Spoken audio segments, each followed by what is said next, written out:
জিরোতে একটা প্রসেস আসছে। তো আমার তাহলে প্রসেস P1 কে আমি এক্সিকিউট করা শুরু করব, কারণ হচ্ছে জিরো টাইমে আর কোনো প্রসেস আসেনি। তাহলে আমি প্রসেস P1 কে এক্সিকিউট করবো। ওকে, কতক্ষণ পর্যন্ত এক্সিকিউট করব বলেন তো? যে আমি দেখবো নেক্সট অ্যারাইভাল টাইম কত আছে। আমার নেক্সট অ্যারাইভাল টাইম পর্যন্ত 3 সেকেন্ডের সময়। তাহলে আমি 0 থেকে 3 পর্যন্ত আমি তাকে এক্সিকিউট করলাম। তাহলে এখন এটার বার্থ টাইম আর কতটুকু পড়ে থাকলো? 1 সেকেন্ড না? 3 সেকেন্ড তো তার কাজ শেষ হয়ে গেছে, পড়ে আছে তার 1 সেকেন্ড। ওকে, সো 3 সেকেন্ডের সময় কে আসছে? P2। P2 এর বার্থ টাইম কত? 7। তাহলে আমার মিনিমাম কত কার পড়ে আছে বলেন তো? হ্যাঁ, তাহলে মিনিমাম কার P1 এর নাকি P2 এর? P1 এরই। তাহলে এখানেও কি P1 এ এক্সিকিউট হবে না 3 থেকে 4 পর্যন্ত? জি স্যার, 3 থেকে 4 পর্যন্ত বুঝতে পেরেছেন যারা এখনো বুঝছেন? তাহলে P1 হচ্ছে আমাদের ডান। এখন আমরা আসি আমাদের কাছে কোন কোন প্রসেস গুলো আসছে। P2 জমা হয়ে আছে, 4 সেকেন্ড পার হয়েছে, তাই না? আমরা 4 সেকেন্ড পর্যন্ত এক্সিকিউট করেছি। এরপরে 4 সেকেন্ডের সময় কি আর কোনো প্রসেস আসছে আমার কাছে? আসেনি। আমার কাছে 3 সেকেন্ডের সময় P2 এসে পড়ে আছে, তাহলে আমি P2 কে এক্সিকিউট করব। ওকে, সো P2 কে কতক্ষণ পর্যন্ত এক্সিকিউট করব? 7 পর্যন্ত। 6 সেকেন্ড পর্যন্ত। 7 পর্যন্ত নাকি 6 পর্যন্ত? 6 পর্যন্ত। 7 পর্যন্ত যাবে, কিন্তু এর মাঝে 6 তো থেকে গেছে স্যার। কোন 6 থেকে গিয়েছে? হ্যাঁ, 7 পর্যন্ত পরে, 7 তো পরে আসছে, আগে তো 6 সেকেন্ড প্রসেস আসছে। হ্যাঁ, P3 তো আসছে 6 সেকেন্ডের সময়, তাহলে 7 তো অনেক পরের ব্যাপার। আগে তো আপনাকে P3 কে নিয়ে কাজ করতে হবে। P3 তো আগে দেখতে হবে P3 কে নিয়ে কাজ করা যায় কিনা, তাই না? সো আমি P3 কে নিয়ে, তাহলে আমি দেখতে পাচ্ছি যে আমার নেক্সট আমি এক্সিকিউশনটা P2 কে করব হচ্ছে কত পর্যন্ত? 4 থেকে 6 পর্যন্ত।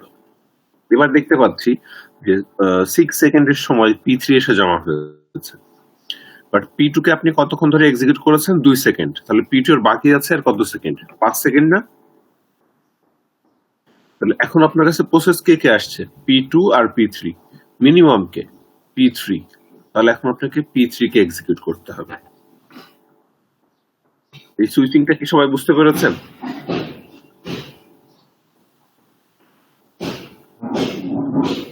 জি স্যার। দেখেন এইটুকু আগে বুঝতে পেরেছেন কিনা। যে আমি চেক করে দেখলাম যে আমি যখন 3 সেকেন্ডের প্রসেসকে এক্সিকিউট করছিলাম, দেখবো যে তারা নেক্সট কতক্ষণ পর্যন্ত এক্সিকিউট করব। নেক্সট প্রসেস অ্যারাইভ করেছে কখন? 6 সেকেন্ড পর্যন্ত। তাহলে 6 সেকেন্ড পর্যন্ত আমি রান করব। রান করে দেখলাম 6 সেকেন্ডের সময় যে প্রসেসটা আসছে P3, তার বার্স্ট টাইম আসলে এখন আবার সবচেয়ে কম। তাহলে আমাকে সুইচ করতে হবে। সো P2 কে আমি মাত্র 2 সেকেন্ড এক্সিকিউট করেছি, তার এখন আরো 5 সেকেন্ড বাকি আছে। রেখে আমি কি করলাম? P3 তে সুইচ করে ফেললাম। ওকে, P3 কে আমি কত পর্যন্ত এক্সিকিউট করব? 6 থেকে। দেখবো যে নেক্সট অ্যারাইভাল টাইম কখন? স্যার 7 পর্যন্ত। 7। তাহলে 7 পর্যন্ত আমি তাকে এক্সিকিউট করব। কত সেকেন্ড এক্সিকিউট করলাম? যেহেতু 6 থেকে 7 পর্যন্ত করেছি 1 সেকেন্ড, তার মানে এটা বাকি আছে আরো 4 সেকেন্ড। ঠিক আছে, এখন এরপরে কি আর কোনো প্রসেস আসছে? আর কোন প্রসেস আসেনি। তাহলে এখন আমি দেখবো যে এখন আবার সবচেয়ে মিনিমাম কে? এখন সবচেয়ে কে মিনিমাম আছে? ও, একটু ভুল করেছি, P4 কে তো আমরা এক্সিকিউট করিনি, P3 কে এক্সিকিউট করেছি। P3 কে আমি কত সেকেন্ড এক্সিকিউট করছি? 1 সেকেন্ড। বাকি আছে তার আর 1 সেকেন্ড। ওকে, দেন P4 আসছে, P4 এ দেখলাম যে বার্স্ট টাইম হচ্ছে 5 সেকেন্ড। তাহলে এখন দেখবো সবচেয়ে মিনিমাম কে? P3 না? জি স্যার। P3 এর 1 সেকেন্ড বাকি আছে। আবার আরো একজনও কিন্তু আছে, P1 এর 1 সেকেন্ড বাকি আছে। দেখেন এখন দুইটা প্রসেসের কিন্তু 1 সেকেন্ড বাকি। তাহলে ওই যে আমরা বলছিলাম যে যদি এরকম হয় যে কয়েকটা প্রসেসের বার্স্ট টাইম একই রকম হয়ে আছে, তাহলে দেখবো যে P1 কি ডান করেছিলাম? জি স্যার। ও আচ্ছা আচ্ছা, জি স্যার, P1 তো ডান করা। এটা একটু 0 লিখে রাখি। ওকে ওকে, হ্যাঁ, তাহলে এটা 0 লিখে দিলাম। ওকে, এখন হচ্ছে তাহলে P3 বাকি আছে। তাহলে P3 এখন সবচেয়ে মিনিমাম, সো আমি P3 কে তাহলে এক্সিকিউট করব। তাহলে কত পর্যন্ত? 7 থেকে 8 পর্যন্ত।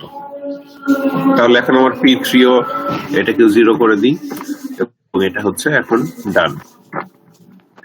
এখন দেখেন, এখন বাকি আছে কোন প্রসেসগুলা? P2 এবং P4। সো P2 এরও 5 সেকেন্ড বাকি আছে, P3 এরও 5 সেকেন্ড, সরি P4 এরও 5 সেকেন্ড বাকি আছে। তাহলে যে আগে আসছে তাকে আগে এক্সিকিউট করতে হবে যদি বার্স্ট টাইম দুইজনেরই সমান হয়। তাহলে আমার P2 যেহেতু আগে আসছে, আমি P2 কে আগে এক্সিকিউট করব। সো P2 কে যদি এক্সিকিউট করি তাহলে সে এখন তার নতুন কোনো প্রসেস আমার লিস্টে নেই, তাহলে এখন আমি আসলে তাকে পুরোটা এক্সিকিউট করতে পারবো। তাহলে 8 থেকে পুরো 5 সেকেন্ড 13। দেন P2 হচ্ছে আমার ডান। এরপরে বাকি আছে কে? P4 একাই পড়ে আছে। তাহলে এখন আমি P4 কে এক্সিকিউট করতে পারি পুরো 13 থেকে 18 পর্যন্ত। এই হচ্ছে আমার গ্যান্ট চার্ট। বুঝতে পেরেছেন? জি স্যার। ওকে, সো কারো কোনো কোশ্চেন আছে? এইটা আসলে হাতে কলমে নিজেরা আরো সলভ করতে হবে, আমি আরো বাসার আর কোথাও নেই কিন্তু। তাহলে P1 প্রথম থেকে শুরু হয়েছে, একবার সে দেখেন 4 সেকেন্ড পর্যন্ত এক্সিকিউট করেছে। তাহলে P1 কে কি ওয়েট করতে হয়েছে? আচ্ছা, বরং এটা আপনাদেরকে আমি নেক্সট ক্লাসে দেখাই বাকি পার্ট গুলো কমপ্লিট করে। তাহলে যেটা হবে যে আপনাদের তো কষ্ট করতে হবে না, আমাদের ইকুয়েশন আছে, ওই ইকুয়েশনের উপর বসিয়ে দিলে আমরা ওয়েটিং টাইমটা খুব সহজে ক্যালকুলেট করতে পারবো। তাহলে আপনাদেরকে এভাবে খুঁজে খুঁজে বের করতে হবে না। বাট আরো কিছু অন্য কনসেপ্ট আপনাদেরকে একটু জেনে রাখি, যে একটা প্রসেস কখন আপনার কমপ্লিট হলো, যেটাকে আমরা সিটি বলছি। যেটা মানে হচ্ছে কমপ্লিশন টাইম। কমপ্লিশন টাইমটা বের করার জন্য আমরা যেটা করব সেটা হচ্ছে এই প্রসেসের একদম গ্যান্ট চার্টের রাইট সাইড থেকে আগানো শুরু করব। অর্থাৎ গ্যান্ট চার্টের আমি একদম রাইট সাইড থেকে আগাবো। সবার আগে কাকে পেয়েছি? আমি হচ্ছে যে দেখবো P1 তার কমপ্লিশন টাইম কত। তাহলে দেখবো রাইট সাইড থেকে P1 কোথায় শেষ হয়েছে। দেখেন তো, বলেন তো, রাইট সাইড থেকে যদি এইভাবে আমরা লেফট সাইডের দিকে আসতে থাকি, P1 কোথায় শেষ হয়েছে? সর্বপ্রথম কোথায় P1 কে পেয়েছেন? দ্বিতীয় নাম্বার কলাম।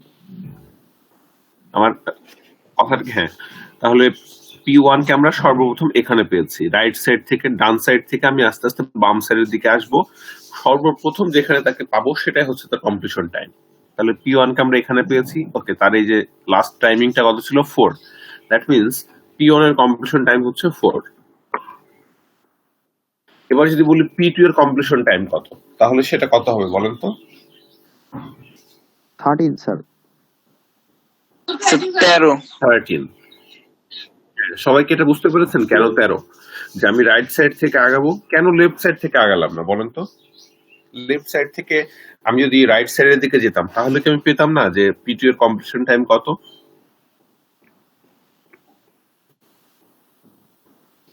কেউ যদি এটা এক্সপ্লেন করতে পারেন তাকে 2 মার্ক বোনাস দেওয়া হবে, যে কেন আমাকে রাইট সাইড থেকে শুরু করতে হলো। লেফট সাইড থেকে শুরু করলে আমি পেতাম কিনা, বা আমার ভুল আসার সম্ভাবনা ছিল কিনা। লেফট সাইড থেকে শুরু করলে স্যার পাওয়ার সম্ভাবনা ছিল যে যেখানে সর্বশেষ মানে ওই প্রসেসটা পাওয়া যাবে সেখান থেকে নেওয়া যেতে পারে স্যার। ওকে, সেক্ষেত্রে মানে আমার সুবিধা কোনটাতে, মানে কেন আমি লেফট সাইড থেকে যাইনি, কেন আমি রাইট সাইড থেকে গেলাম? স্যার এখানে কম্পারিজন কম আর কি, রাইট সাইড থেকে লেফট সাইড থেকে কম্পারিজন বেশি হবে মনে হয় স্যার। আচ্ছা, ওকে। আর কেউ কিছু বলতে চান? স্যার লেফট সাইড থেকে আমরা যতবার পেতাম ততবারই একটা কনফিউশন থাকবে যে পরবর্তীতে আরো আছে কিনা, অন্য কোথাও আছে কিনা। রাইট, হ্যাঁ। আমরা আমি যদি লেফট সাইড থেকে আগাই, আমাকে কিন্তু একদম পুরো শেষ পর্যন্ত ঘুরে আসতে হবে। আমার এই যদি আমি একটা ফর লুপ চালিয়ে দিই এখানে, আমাকে কিন্তু পুরো আমার এই গ্যান্ট চার্টের শুরু থেকে শুরু করে একদম শেষ পর্যন্ত আমাকে যেতে হবে, গিয়ে খুঁজে আসতে হবে P1 আর কোথাও কোথাও আছে কিনা। কিন্তু আমি যদি একদম শেষ থেকে শুরু করি, তাহলে আমি যখন আস্তে আস্তে লেফটের দিকে আগাবো, তার মানে P1 কে ওইখানে পাওয়া মানে কি, P1 ফার্স্ট ওখানে আমি শেষ হয়েছে এসে, এরপর আর কোথাও নেই। এটা কি বুঝতে পেরেছেন? জি স্যার বুঝতে। যে কেন আমরা প্রথম থেকে শুরু করিনি। প্রথম থেকে শুরু করলে আসলে একটা প্রসেস অসংখ্য জায়গায় কিন্তু থাকতে পারে। P1 এইখানে ফার্স্ট কলামে আছে, সেকেন্ড কলামে আছে, একদম লাস্ট কলামেও থাকতে পারে। কারণ আমাকে পুরো প্রথম থেকে কম্পেয়ার করতে করতে একদম লাস্ট কলামেও যাওয়া লাগতে পারে। কিন্তু আমি যখন রাইট সাইড থেকে শুরু করছি, আমাকে কিন্তু P1 কতবার আছে এটা খুঁজতে হবে না। আমি জাস্ট দেখবো প্রথম কোথায় P1 পড়েছে। তাহলে প্রথম যেখানে P1 পাবো সেখানে তো আসলে P1 শেষ হয়েছে, তাই না? জি স্যার। সবার কাছে কি আইডিয়াটা ক্লিয়ার? দ্যাটস ওয়াই আমরা আসলে রাইট সাইড থেকে শুরু করেছি, যাতে আমাদের নাম্বার অফ কম্পারিজন কমে আসে, আমাদের এক্সিকিউশন টাইমটা যেন কমে আসে এই জিনিসটা খুঁজে বের করতে।